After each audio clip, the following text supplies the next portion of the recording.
Cher jury, chers membres de l'EJO, chers camarades, bonjour à tous et à toutes. Et avant tout, merci d'être venus ce soir, si nombreux. Merci d'être venus encourager ceux qui ont accepté d'être les premiers à se frotter à l'exercice de faire résonner sur un thème donné, leurs verbes et leurs idées.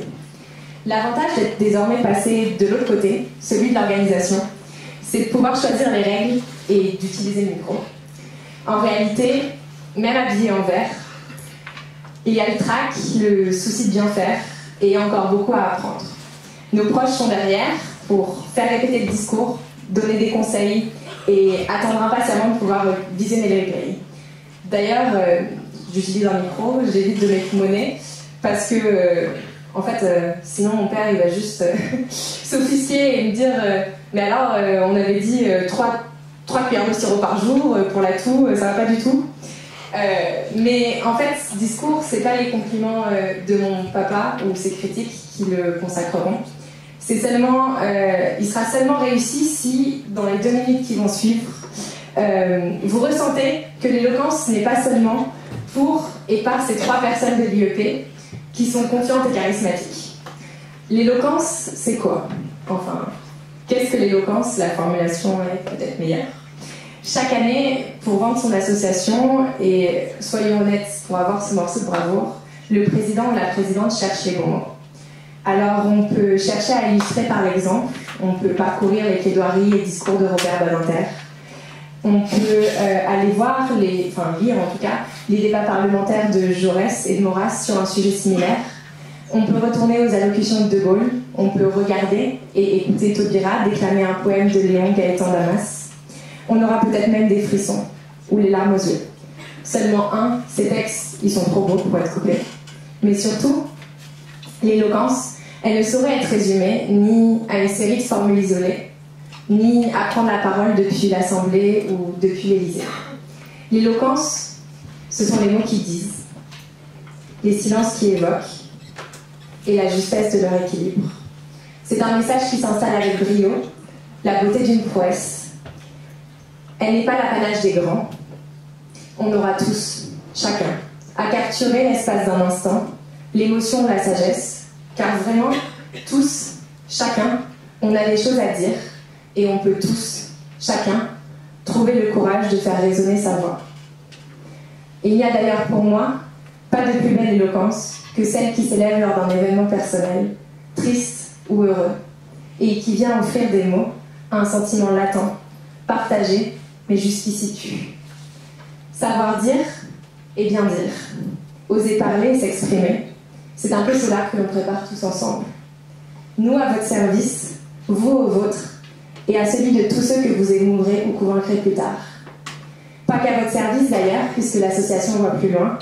Tout le monde, les étudiants de l'université et nos partenaires, speakers dans le Neuf et le collège Lamartine à Bischheim. Mais ce soir, sur le devant de la scène, ce sont Alexandre, Julie, Lucas, Gabriel, Justine, Marthelène, Arnaud et Daoud.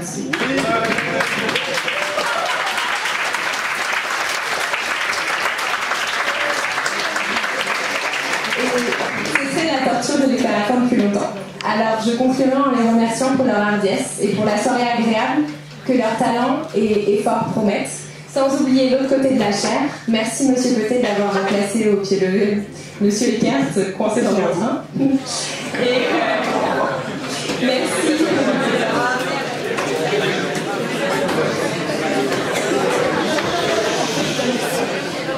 Et merci à Monsieur Gallet, directeur du département de langue étrangère appliquée, de vous être joint à lui, après nous avoir offert le plaisir d'être bouche bée, ébloui par l'éloquence de nos étudiants, qui seront désormais bien représentés au Grand Prix à la fin de l'année. Place au maître de cérémonie, Axel, à toi.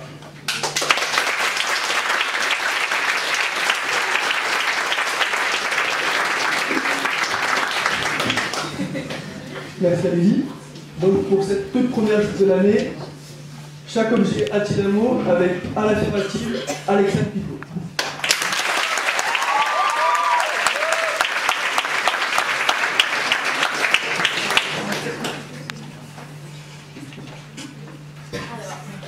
Cher jury, chers chères contradictrices, chers publics et chers membres de l'EJO, c'est un honneur pour moi de commencer cette joute de rentrée par la grande question que tout le monde se pose en ce moment. Chaque objet a-t-il un mot?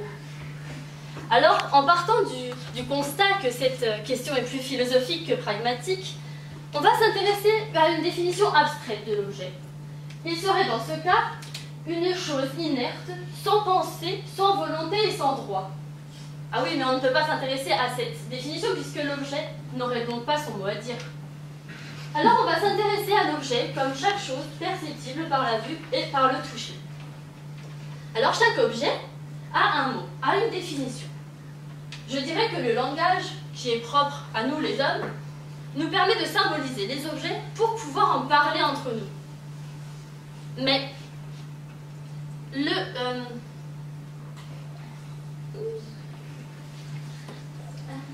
à partir du moment où l'objet est créé, il va obligatoirement avoir un mot. Je veux dire, il est indissociable de son objet. Alors pour le créer, on va utiliser le néologisme. Et ce sera donc l'exemple du baladeur MP3, qui est un néologisme spécialement créé par une des commissions ministérielles de terminologie pour lutter contre notre bien-aimé franglais et pour cesser d'utiliser la marque de l'appareil comme son nom, qui était le Walkman. Et puis d'autres fois, on va simplement utiliser le mot anglais. Et puis là, ce sera le cas du baby-foot, par exemple. Mais pourrait-on dire qu'un objet existe s'il n'a pas de mots? Puisqu'on ne pourrait pas en parler entre nous. Il ne pourrait donc pas exister. Alors, chaque chose perceptible par la vue et par le toucher n'a qu'un seul mot. Il n'a qu'une seule définition qui lui correspond. Alors bien sûr, j'aurais pu vous dire, nous nous intéressons à la chose. On s'intéresse au truc. On s'intéresse au bidule, au machin. Car vous me direz, voilà déjà 4 mots qui pourraient remplacer le mot objet. Mais alors je vous poserai la question. Peut-on vraiment dire que ces synonymes définissent vraiment l'objet? Alors, amante, poule, bobonne, nana, gonzesse et grognasse. Mais à quoi ces mots se réfèrent-ils? Eh bien à la femme, pardi. Et puis bien sûr pour l'homme, on est plus sur le champ lexical du bonhomme, du combattant. Alors vous voyez où je veux en venir? On peut faire dire tout et n'importe quoi ici. Et vraiment n'importe quoi. En effet, 2 mots ne peuvent pas aussi bien définir un seul objet. Alors, reprenons notre exemple. Mais qu'est-ce qu'une grognasse? Eh bien, on peut dire que c'est une femme laide et antipathique. Mais alors, ce n'est pas la même chose qu'une bobonne, qui est une femme uniquement soucieuse des soins du ménage et de ses enfants. Alors, comme vous pouvez le voir, ces 2 mots ne définissent pas du tout les mêmes personnes. Et en plus, je pense qu'on peut s'accorder sur ce point, ils sont très différents du mot femme auquel ils étaient censés se rapporter. Alors, je ne veux pas donner de leçons de sémantique, loin de là, je n'y connais rien. Mais j'aimerais insister sur le fait que chaque objet a un mot et qu'il est très important de bien choisir nos mots.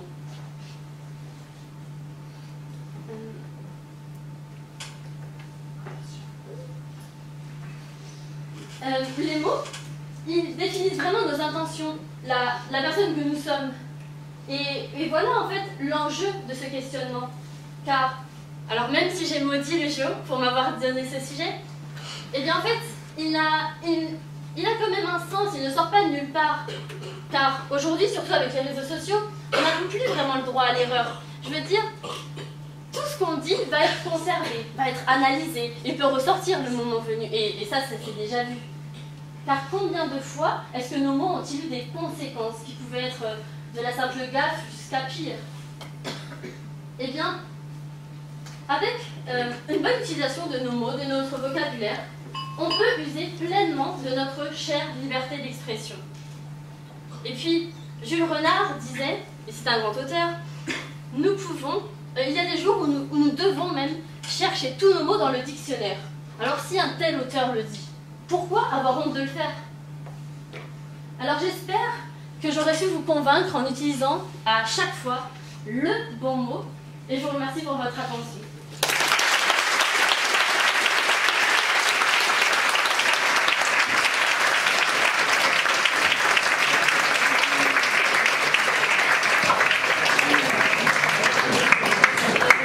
Merci Alexandre.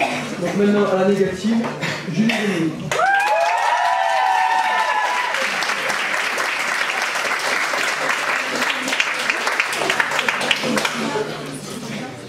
Ce que je tiens dans la main est un objet. Il s'agit d'une chose concrète. Je lis le titre.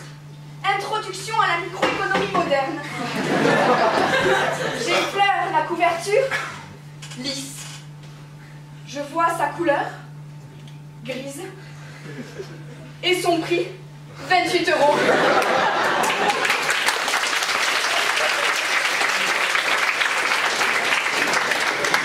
Cet objet est perceptible par la vue et par le toucher. Il est également défini par son utilisation et par sa valeur. C'est un support de connaissance. Connaissance même que nous estimons tous ici, et particulièrement ce soir. Mais comment exprimer de manière concise et définir cet objet avec un mot? C'est précisément là que notre super-héros de ce soir entre en scène. Le mot. Non masculin, élément de langage défini par un ou plusieurs phonèmes, blablabla. Je vous passe une définition aussi peu divertissante qu'une liste de variables quantitatives. Un mot est probablement venu à tous nos esprits. Livre. Mais une multitude de mots peuvent recouvrir et définir cet objet. Ouvrage, cahier, carnet, encyclopédie, manuel. Il y aurait alors pléthore de super-héros prêts à incarner cet objet, prêts à exprimer cet objet. Et ils seraient tous là, chacun d'entre eux, à incarner l'objet, selon l'agencement des mots contenus dans l'objet libre. Lui-même contient d'ailleurs non pas de mots, mais des mots. Certains super-héros sont pourtant très seuls, dans des missions difficiles. Et ils doivent donc composer en se confrontant à cette réalité. Certains objets ont donc deux mots. Grippin, bain-marie, casse-croûte, casse-noix. Certains objets ont même trois mots. Pot-au-feu, pomme de terre. Fini avec les exemples culinaires qui nous rappellent que les petits fours du Grand Prix sont encore bien loin.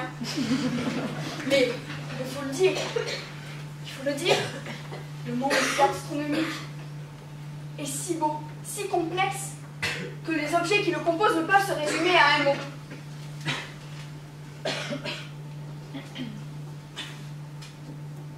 Parfois, nous sommes également incapables de mettre un mot sur un objet, et ce, pour une raison évidente. Ce mot n'existe pas. Vous en doutez. Alors laissez-moi vous amener en voyage. Tout d'abord, direction la Norvège, avec un exemple qui, j'en suis sûre, parlera à tous les Strasbourgeois que vous êtes. Le mot Utepils définit la bière que l'on boit en extérieur. Un mot en norvégien, 7 mots en français, autant dire aucun. Et si vous voulez mon avis, la langue française manque cruellement de ce mot. Tout comme nous manquons de ce mot en cette période de début d'automne. Alors, je vous propose de partir vers l'Espagne. Réchauffons-nous autour d'un plat, mangeons, buvons et parlons jusqu'au soir. C'est le temps de la sobremesa. La sobremesa est un de mes super-héros. Il dépeint avec une facilité déconcertante l'atmosphère chaleureuse de la conversation qui se prolonge après le repas. Ces moments de partage sont si beaux que je suis obligée de faire appel à des super-héros étrangers, non francophones. Mais quand j'évoque la sobremesa, je ne réfère évidemment pas à cet objet, chose solide, considérée comme un tout et fabriquée par l'homme. Je crois en effet qu'il y a des objets d'une toute autre importance, des objets de mon temps et de mon attention, qui motivent mes sentiments et mes pensées. Et quand bien même je parlerai toutes les langues, quand bien même je connaîtrai tous les mots, il y a des objets pour lesquels aucun mot, aucune syllabe, aucune voyelle ne suffirait. Comment attribuer un simple mot quand 1000 mots inondent mon cœur à la pensée de mes amis, de ma famille et des moments que l'on partage? Quand j'en viens à ces objets-là, les mots sont impuissants, comme des super-héros en carton. Car je vous le dis, ce sont eux, mes vrais super-héros.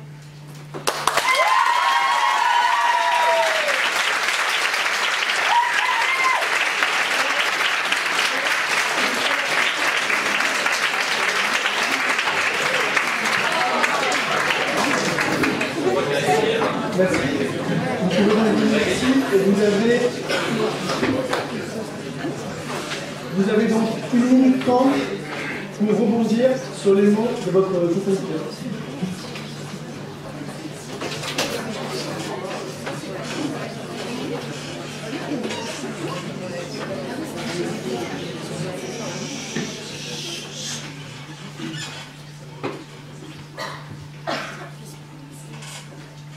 Vous pouvez aller. Quelque chose à dire? Je pense, tu as donc avoué qu'un mot ne suffisait pas pour chaque objet et que c'était plus une question de perspective. Donc tu as... Non, effectivement, j'ai dit qu'un seul mot pourrait correspondre à un seul objet.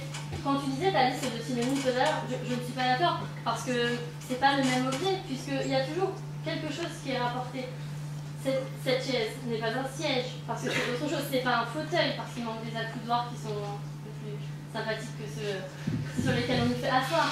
Donc je suis pas d'accord avec l'idée que un objet est très complexe, et ça je m'accorde avec toi, mais donc s'il est complexe, il faut lui donner un autre mot pour le définir autrement.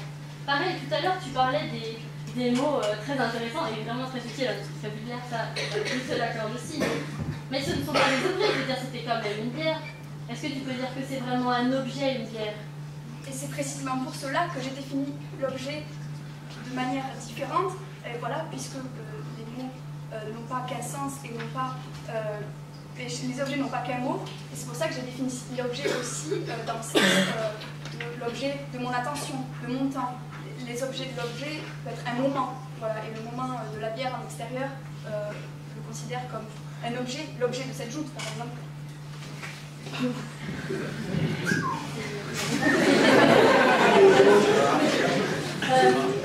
Car bien sûr, quand tu disais les exemples de mots, alors de pot-au-feu, on s'accordera quand même sur le fait que ce n'est pas une expression, c'est rien d'autre qu'un mot valise. Ça reste un mot avec des tirets, donc ça reste un mot quand même.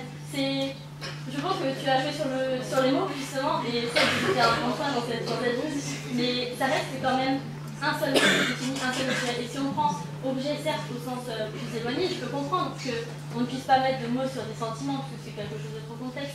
Mais je pense que dans cette news, il fallait plus s'intéresser à l'objet en tant que tel, puisque sinon on nous aurait dit est-ce que tout a-t-il un mot? Alors que là, on nous a bien précisé objet, donc je pense qu'il fallait voir le mot objet comme quelque chose de beaucoup plus concret. D'accord, merci à vous deux.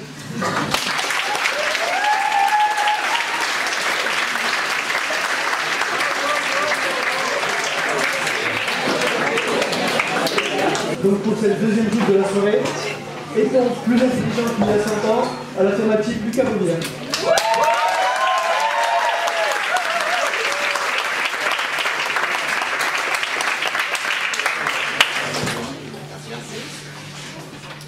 Chers membres du jury, chers contradicteurs, cher public, déjà je tiens à vous dire à quel point je suis heureux aujourd'hui de me retrouver en face de gens aussi intelligents, aussi beaux, enfin, surtout aussi intelligents.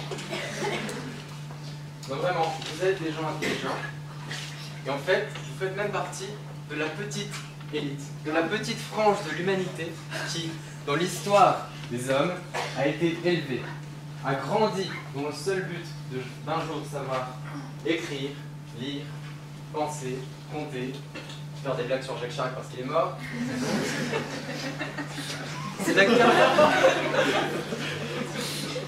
C'est la caractéristique de notre société moderne que d'avoir su mettre en place des institutions efficaces dans le but bien conscient d'instruire, d'éduquer le plus grand nombre. Ce sont des sociétés de masse, de consommation qui semblent pourtant ne pas laisser de place à la raison ou à la pensée critique, qui ont contribué, à l'aide de leur technologie, de leur politique, à éduquer les foules. Faisons une expérience ensemble. Si on réunissait à intervalles réguliers, tous les 100 ans, pour cet amphithéâtre, 100 personnes choisies au hasard dans Strasbourg, on recommence il y a 100 ans, il y a 100 ans, etc. Qu'est-ce qu'on note? À mesure qu'on recule dans le temps, le taux d'alphabétisation des personnes présentes dans l'amphithéâtre diminue encore et encore et encore. Bon, ça, si on prend des gens de l'école de management d'en face, ça vous fait le calcul. Mais...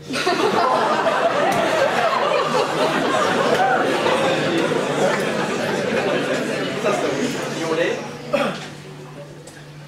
Bref, ce que je voulais dire, c'est que à aucune époque de l'histoire de l'humanité, il y a eu des pays, autant de pays qu'aujourd'hui, avec un taux d'alphabétisation supérieur à 80%. Bref, je pense qu'en tout cas, il faudrait faire preuve d'une certaine mauvaise foi pour dire qu'effectivement, on était moins intelligent qu'il y a 100 ans.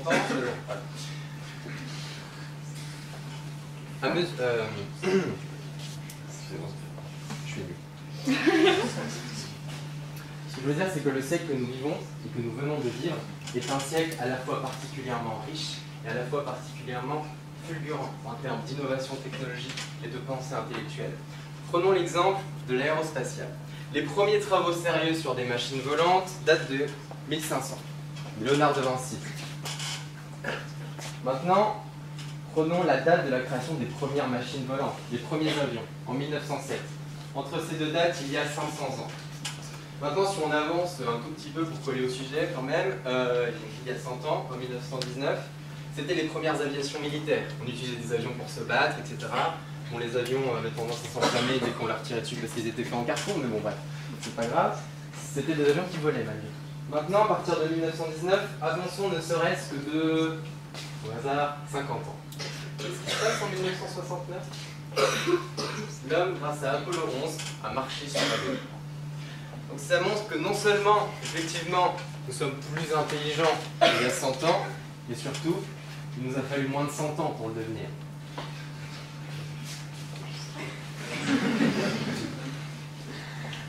Voilà donc pour notre époque. Nous avons été façonnés par des institutions, des modes de vie, qui ont su favoriser notre développement intellectuel, personnel au quotidien. Aujourd'hui, les hommes sont connectés entre eux et au monde qui nous entoure. Des nouveaux moyens de communication, l'information en instantané, ce sont des appuis de l'intelligence de l'homme. Ils nous permettent de repenser notre rapport à la distance et au temps. Grâce à eux, on est capable de s'émouvoir d'une forêt qui brûle à des milliers de kilomètres de là. Est-ce qu'il y a 100 ans, on aurait entendu parler de l'Amazonie qui brûle en Europe? Non. Bon, je ne dis pas que nous sommes tels que nous vivons aujourd'hui, des lumières, des gens particulièrement brillants. Je dis seulement que, d'une manière ou d'une autre, dans notre société, de près ou de loin, chaque individu, aujourd'hui, en 2000, les 89, bon, même les 2002, a eu un contact, ne serait-ce que très bref et fugace, avec ce qui, collectivement, nous a réunis aujourd'hui, cet amphithéâtre, et ce qui nous a rendus meilleurs. Et ce qui a fait de l'humanité, la chose qui a fait de l'humanité pendant des siècles et des siècles, et nous rendra toujours plus intelligents dans 100 ans, et 100 ans après encore, et encore 100 ans après, je veux dire la connaissance, et surtout, le rêve de devenir un jour tous plus intelligents. Merci.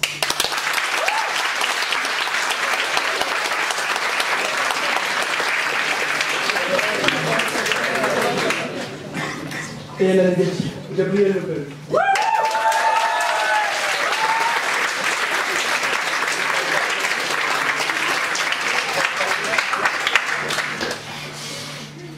Chers membres du jury, cher public, chers contradicteurs, bonsoir. Aujourd'hui, c'est l'éloge de 4 milliards d'années d'évolution que je viens faire devant vous. Car oui, je crois en l'humain. L'intelligence, cette merveille de la nature, ce don unique, propre à l'homme. comment ne peut-on pas croire en notre intelligence aujourd'hui, lorsque l'on regarde notre présent et qu'on lève les yeux vers notre avenir? Car il suffit d'allumer une télévision pour reprendre foi en notre humanité. Nous luttons activement contre le réchauffement climatique. Donald Trump n'a jamais été élu président. Et nos pays sont dirigés par des personnes intelligentes. Bon. Et là, mon réveil a sonné. Car à la question « Sommes-nous plus intelligents qu'il y a 100 ans ?» la réponse est non. Et oui, il est possible d'être plus bête que des gens qui se sont frités à coups de milliards d'obus pour 3 pauvres départements. Ben, vous allez me dire, Gabriel, tu vas contre le sens du progrès.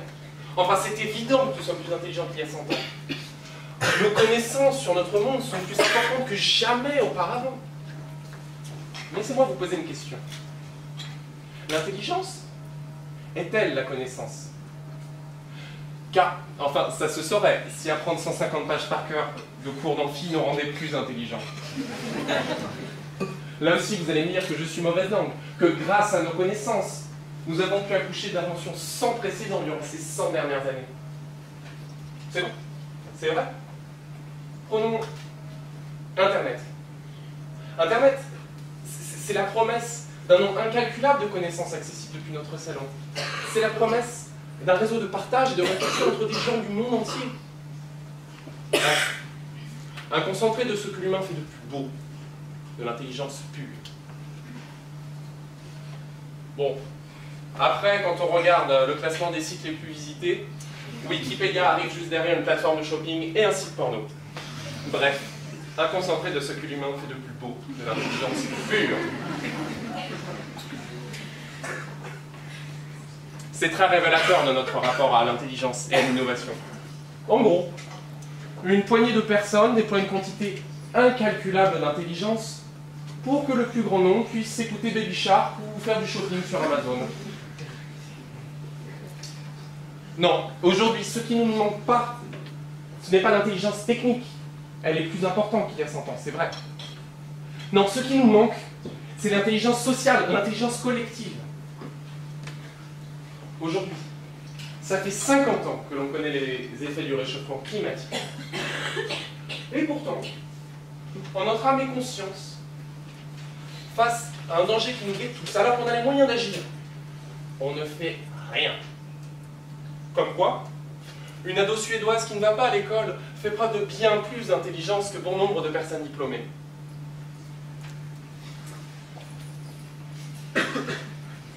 Et puis, au fond, aujourd'hui, nous sommes dans une société où l'intelligence n'est plus valorisée, où les élites sont méprisées. Aujourd'hui, à cause d'Internet, on ne lit plus, on n'apprend plus, on ne réfléchit plus, on ne communique plus réellement.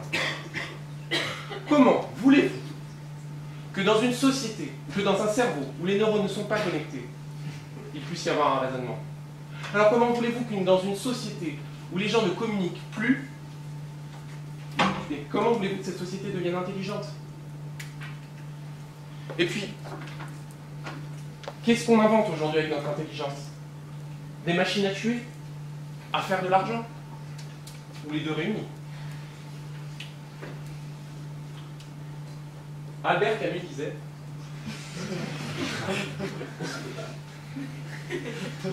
que dans un avenir plus ou moins proche, il va falloir faire le choix entre une utilisation intelligente des progrès de la science ou le suicide collectif.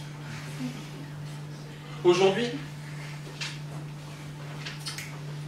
encore une fois, aujourd'hui nous avons à portée de main de quoi détruire notre planète, mais rien pour la sauver. Plus intelligent qu'il y a 100 ans, on ne peut pas répondre oui. On ne peut pas. Et si vous n'êtes toujours pas d'accord avec moi, rappelez-vous bien d'une chose. Il n'y a que les imbéciles qui ne changent pas d'avis.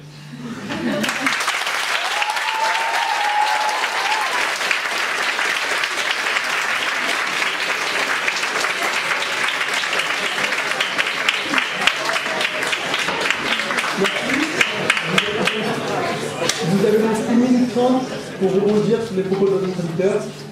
Et oui, je réponds aux questions du jury.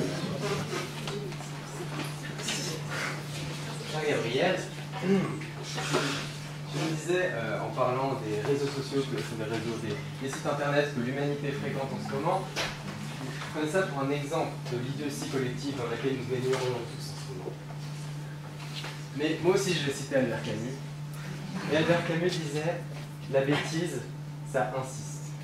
Je dis que les gens ici, qui effectivement fréquentent ces sites, ce sont les résultats d'un système qui dysfonctionne.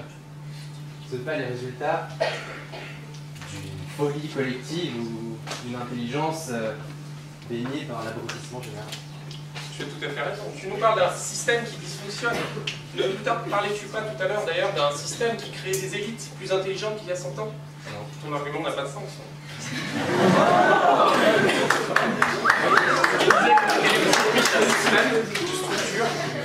Tu nous permettais d'être plus intelligent. Mais ce que tu me dis là, c'est que c'est dysfonctionnement. Je disais que le système dans lequel nous vivons a instauré des institutions qui ont pour esprit d'une époque, comme les Freud, qui ont pour esprit de nous éduquer. Il y a des idiots de tout temps, hein, bon, voilà. Mais l'idée des institutions que nous avons fréquentées, c'est de nous rendre collectivement plus intelligents, de nous permettre de vivre mieux ensemble. Donc tu associes éduquer et intelligence. Mais finalement, ne donnons pas nous, grâce à ces structures, un carcan social, des connaissances, mais au final, est-ce qu'on nous apprend vraiment à réfléchir? Oui, parce que l'éducation, effectivement, elle produit des enseignements minimaux, des connaissances de base. Personne ne va se servir du théorème de Thalès à l'effet de Strasbourg, on est bien d'accord, on l'a tous oublié. Mais le fait que nous l'apprenions tous en même temps, le fait d'apprendre, ça nous apprend à vivre ensemble, ça nous apprend à partager les mêmes connaissances. Et à partager des choses haineuses sur Twitter. Une question du jury. Est-on plus ou moins intelligent qu'avant d'entrer à l'IEP?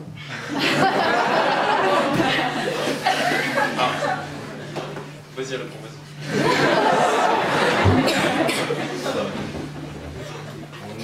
Oui, voilà, on est quand même l'élite de la nation. Oui, largement plus intelligent.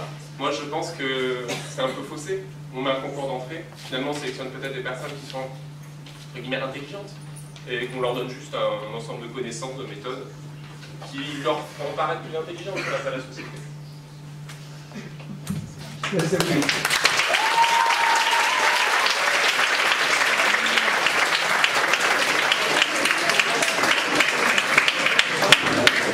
Et donc, dernière petite en duo de cette soirée. La culture, c'est quoi la culture? Moi, on en a, plus en métal, à l'alternative, Justine Dizier et Marc.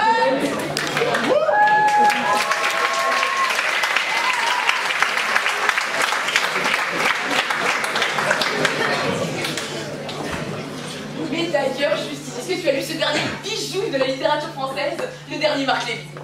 Alors non, je l'ai pas lu, mais c'était intéressant. Quelle était la rédamnation? Qu'est-ce que tu as raté? Tu as raté vraiment la manière dont il exerce cette manière d'intentionnaliser, de cristalliser la convoleximatisation des lois du marché propre au Congo. Enfin, c'est la même chose, ça donne des larmes aux yeux, quoi. Mais quel est le rapport en fait? Enfin, je veux dire, t'es pas plus concerné par l'incendie de l'usine de Rouen? Enfin, je veux dire, ça va porter préjudice à des milliers de personnes. Oh, voilà. Ça pleut quelques hydrocarbures sur Rouen et ça commence à chialer. Non. C'est une vaste fumisterie, ça, tu le sais très bien, Justine. Je ne me fais pas savoir par les complots reptiliens. Non, pas cette fois-ci, Justine. Bon, on va arrêter le massacre, hein. Cher jury, cher public, cher contradicteur. Vous l'aurez compris, étaler sa culture ne suppose pas forcément en avoir. Le mot culture, il remonte, hein. Il a vraiment un sens. Il y a très longtemps, cultiver, c'était vouloir faire des fruits, des végétaux. Nous, vraiment, on a envie de montrer cette connaissance et de remplir nos pots de confiture via ces fruits-là. Cicéron fut la première personne à parler de culture comme étant la chose de l'esprit ou de l'âme. Cette volonté d'accorder une place plus importante à la culture et à l'érudition est devenue prépondérante dans notre société aujourd'hui.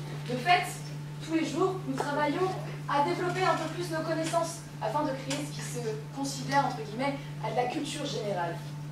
Mais Sait-on tout ce que l'on prétend connaître? Et peut-on avoir conscience de ne pas savoir?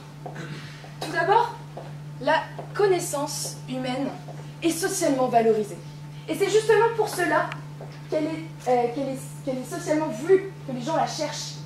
Eh bien oui, cela relève d'un processus. Enfin, je veux dire, on a besoin de lire, d'écouter et même de retenir, justement, par nous-mêmes. Personne ne peut le faire à notre place. L'éducation est un processus qui rend ses fruits. Forcément. Je vous le disais, cela prend du temps. Et ce processus-là, il demande de l'inculcation et de l'assimilation. Non? Enfin, qui n'a jamais, ici, planché pendant des heures sur des questions du TD2MSS sans y répondre? Sérieusement. Et question plus importante, qui pensait vraiment que quelqu'un allait filer ces précieuses questions, ces précieuses réponses? Je ne pense pas. Maintenant, partons du principe que l'érudition est socialement valorisée. Eh bien, les individus ont peur. Je dis bien peur. Peur d'être ridiculisés. Peur de se sentir inférieurs par rapport à leur père. Ils vont être amenés, du coup, à s'inventer une pseudo-science, négligeant ainsi toute véracité dans leurs propos et toute qualité dans ce qu'ils disent. C'est d'ailleurs ce que représente Bourdieu à travers sa théorie du capital culturel. De fait, les individus vont chercher à avoir plus de connaissances pour avoir une place plus importante dans notre société en ayant un prestige social plus important. Donc, il paraît possible de ne pas être cultivé, mais seulement de vouloir le paraître. Qui ne s'est jamais senti super puissant car il vient de répondre correctement à une question en amphi? Et qui n'est pas super fier de sentir le regard derrière lui, genre, le mec est chaud. Mais maintenant, la connaissance humaine est limitée. Bah oui, on ne connaît pas tout, on ne sait pas tout, la science humaine est limitée. Et d'ailleurs, cette théorie de l'ignorance humaine, elle n'était pas du tout répandue lorsque notre très cher Émile Dubois-Rémy, que vous connaissez tous bien sûr, physiologiste allemand, disait à travers cette maxime latine ignoramus et ignorabimus. Vous connaissez tous le latin. Ça veut dire nous ne savons pas et nous ne saurons jamais. L'homme, il n'évolue pas dans un monde fini. Il n'y a aucune vérité universelle. Enfin, je veux dire, la science n'est pas un tout harmonieux et achevé. Est-ce que l'homme peut même prétendre se connaître parfaitement lui-même? C'est paradoxal. Qui peut penser tout savoir, tout connaître? Et pourquoi on s'attarde même sur ce point? Eh bien, si la connaissance humaine est perfectible, limitée, cela signifie que l'homme sera fatalement confronté à une situation ignore. Et si l'idéal de nous diriger dans ce genre de situation quand on ne sait pas, seul de se taire, c'est malheureusement pas bon. L'homme qui sait, il sait qu'il a les clés pour décrypter les sujets sur lesquels il est à l'aise, mais il sait également qu'il n'a pas les clés pour d'autres sujets. Contrairement à l'homme qui, lui, ne sait pas qu'il n'a pas forcément un manque de connaissances.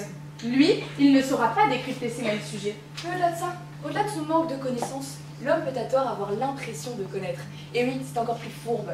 Et c'est justement cette impression de compétence, cette impression d'érudition qu'on peut étudier à travers certains biais cognitifs. Tout d'abord, nous avons le biais de confirmation. Nous, les hommes, on essaye vraiment, pour faire simple, d'aller au plus proche de nos idées. On est un petit peu fainéant, hein, finalement. Donc, on ne va pas plus loin dans l'analyse. Et finalement, cela peut nous tromper. Par exemple, notre très cher défenseur des théories du complot sera d'autant plus convaincu de ses idées quand notre très cher Julie du 35, sur un forum un peu douteux, lui confirmera que oui, la zone 51 est truffulavienne. Et puis ensuite, nous avons l'illusion du savoir. Alors ici, dans l'illusion du savoir, on pense que cette situation que l'on est en train de vivre est habituelle. Mais en fait, elle ne l'est pas. Et non. Et donc du coup, on ne creuse pas, on ne va pas chercher, et puis finalement, on se trompe. Par exemple, entre vous et moi, quand on va chez le médecin, on n'a pas forcément envie qu'il confonde notre méningite avec de simples maux de tête. Mais après, ça tient. Enfin, nous avons l'effet Dunning-Kruger. Alors, il est sympa, celui-là, je l'aime bien. Du coup, ces deux chercheurs, en 1999, après de multiples hypothèses, ont émis cette hypothèse qui s'avère ou pas avérée. On espère qu'elle s'avère avérée, finalement. Hein. Bah oui. Du coup, nous ne serions pas conscients de notre manque de connaissances. Pour faire bref, une personne incompétente tend à se surestimer et à l'inverse, les personnes compétentes à se sous-estimer. Véritable paradoxe, vous me direz, et qui est très bien résumé dans cette belle phrase de Charles Bukowski que vous connaissez tous bien évidemment. Le problème avec le monde, c'est que les individus intelligents sont pleins de doutes, tandis que les plus stupides, plein de confiance. Mais nous avons une dernière question à vous poser, mesdames, mesdemoiselles, messieurs. Que celui qui n'est jamais intervenu dans une conversation, un dîner, pour impressionner son supérieur, voire son collègue, sa belle-mère, pourquoi pas, accessoirement, et qu'il ne savait absolument pas de quoi il parlait, lève la main. Merci de ton objectif. Allez, merci.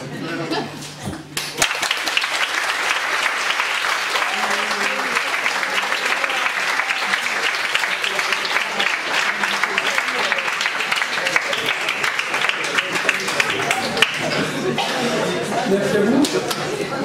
Et maintenant à la négation, notre dernier duo, Arnaud Bilman et Jaoud José.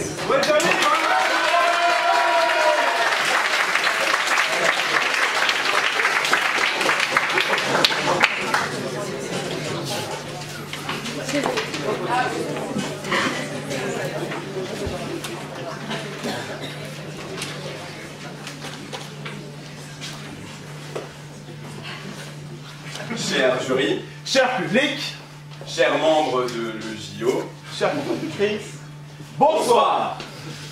Vous, brebis égarées, vous, aliénés par la presse à scandale, vous, sacrifiés sur l'autel de la télé-réalité, vous, victimes des 12 plaies d'Hanouna, vous, indignes héritiers de la culture française.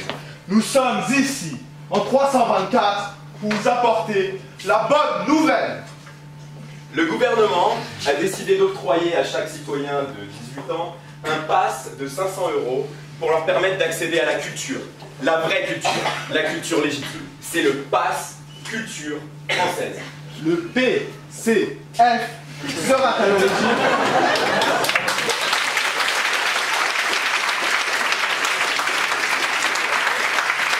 Je disais non. Le PCF sera à l'origine d'une génération d'insoumis qui n'aura pas peur de traverser la rue et de laisser sur le côté les gens qui ne sont rien. Oh. Daoud, avoir un bagage culturel, c'est important pour montrer ce que l'on est afin de briller en société. Et c'est pour ça, on va vous le prouver, que la culture, la culture, c'est loin d'être de la confiture. Plus on en a de la culture, plus on l'étale. Et ça, on le voit bien tous les jours, dans le cercle très fermé de ces gens qui réussissent. Au sein de la fameuse élite de la nation, de Macron à l'ENA, tout en passant par notre cher ensemble Saint-Georges, la culture, on l'étale, on l'étale, on l'étale. Au même titre que moi, ce matin, j'ai apprécié étaler ma petite confiture de fraises bio sur mon petit pain sans gluten. Étaler mon savoir devant un camarade moins cultivé que moi me procure joie et allégresse. Ainsi, la culture, c'est l'apanage de ceux qui ont le pouvoir. Mais dis-moi, pourquoi aime-t-on étaler sa culture à tort et à travers? C'est très simple. La culture, ça montre l'appartenance à un groupe, ça montre l'appartenance à une classe. Et ça nous permet de nous différencier de la plèbe. Par conséquent, la culture, ça fait tout simplement partie de notre nature humaine. Je pense, donc je suis... Je suis culturé, donc je suis un homme. Donc étaler sa culture, c'est tout simplement faire preuve d'humanité. Sans culture, l'homme est un Sims. C'est vrai, Arnaud, c'est vrai. Mais dis-moi, si la culture, c'est l'apanage de tous les hommes, comment peut-on oser dire que certaines personnes ont plus de culture que d'autres?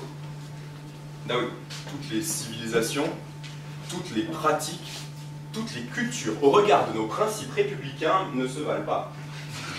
C'est un peu osé ça, mais on prend un virage très à droite là.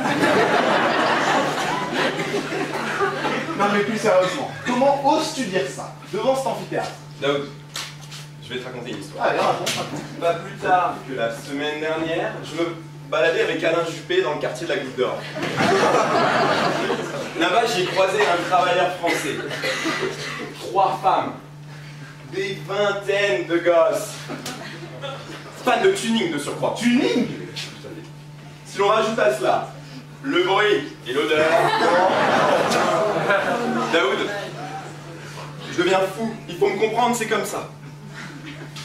Par cette courte séquence, vous avez bien montré comment ça marche tout ça.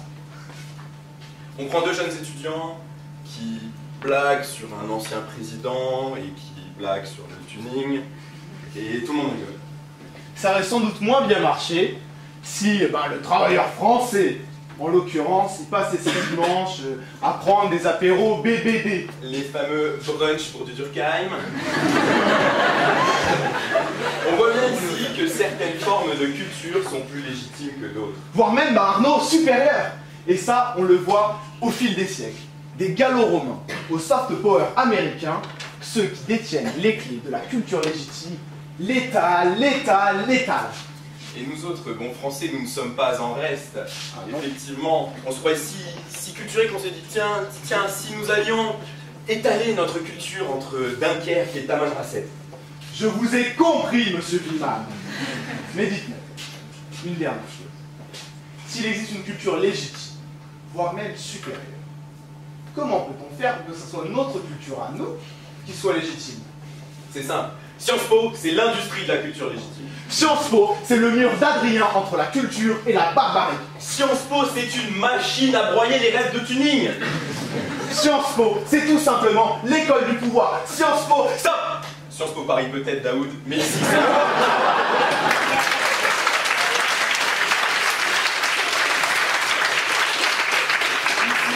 C'est l'Institut d'études politiques, école de l'UNISTRA. C'est vrai, excuse-moi. By the way, Daoud, do you know how they call the confiture Ecoplus in Sciences Po Chris? No, tell me. They call it the confiture bonne maman. Bon, bref, ce qui compte, c'est certainement pas la marque de confiture qu'on étale. Ce qui compte, c'est qu'on étale notre culture pour se prouver quelque chose. Pour se prouver que nous sommes des hommes avec un grand H au-dessus de la masse. On a beau dire que tous les hommes sont égaux, certains le sont plus que d'autres. Et cela grâce à la culture légitime qu'ils étalent. Nos vertus, comme la culture, sont destinées à une chose, couvrir nos vices. On veut apparaître comme des personnes bien sous tout rapport, validées par le système. À l'IEB, par exemple, on étale notre culture, on l'étale. Pourquoi? Pour couvrir notre absentéisme, oui. Notre sexisme, oui. Notre antisionisme, soit. Même notre alcoolisme. Non, Daoud, on n'avait dit pas alcoolisme. Désolé. Enfin bref, il est temps de conclure, mon petit Villeman. En somme, la culture légitime s'énonce clairement, et les mots pour l'étaler arrivent aisément. Merci.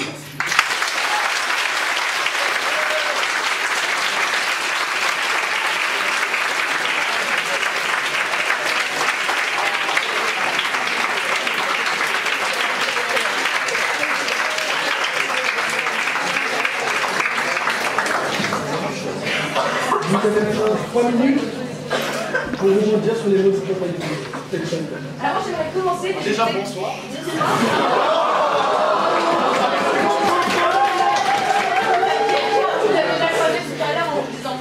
Très bien. Donc justement, j'aimerais revenir sur un point. Vous parlez justement de cette culture qu'on étale, plus on en a, mieux c'est. Mais justement, je suis pas du tout d'accord sur ce point. Parce que là, vous référez à une culture qui est quantitative. Mais donc, la culture, est-ce qu'elle ne serait pas mieux qualitativement? C'est-à-dire que là, vous dites, oh, bah, j'ai mon pot de culture, bah, je l'étale. Mais, comme dirait notre très cher Montaigne, mieux vaut une tête bien faite qu'une tête bien pleine.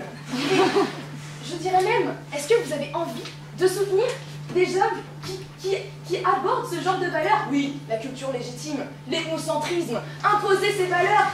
Est-ce que à Sciences Po, on est à Sciences Po, tout ça, l'élite de la nation, on aurait un discours de l'Assemblée? Non. Alors, je suis désolée, est-ce que vous avez envie de faire partie de cette, justement, partie cliché de l'élite qui a une culture fermée, les yeux bornés. Et oui, ça c'est la stupidité. Oui, tu n'es déjà pour commencer, alors c'est pas très borné.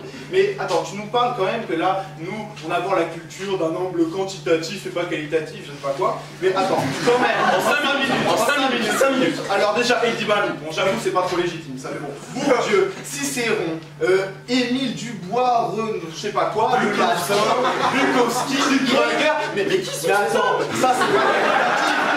Ça c'est quantitatif.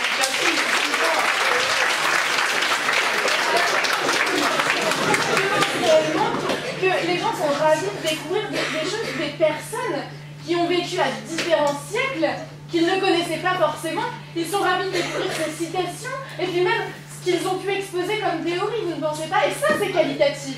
Ah mais ça, moi, je doute pas que t'as plein de culture. Et par conséquent, tu viens de nous montrer que là, t'as apprécié l'étaler devant tout le monde pour te faire passer.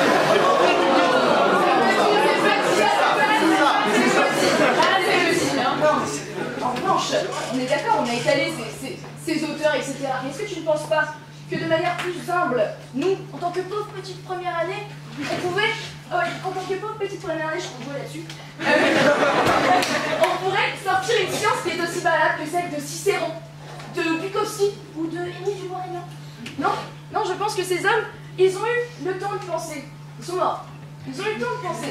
Maintenant, aujourd'hui, j'aime bien me référer à eux parce que peut-être que mon raisonnement sera moins qualitatif. Et c'est pour cela qu'on se base sur ce genre de personnes. Et j'ajoute quelque chose, si vous me permettez, j'ajoute quelque chose. Nous, on s'est permis de citer le meilleur d'entre nous, Juppé. Je voulais juste ajouter un petit truc.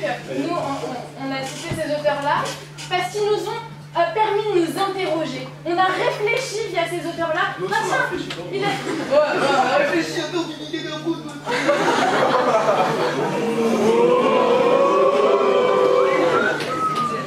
On a réfléchi et on a pensé, on s'est donné de nouvelles interrogations et du coup, on pense pas avoir étalé notre culture forcément comme vous l'avez indiqué.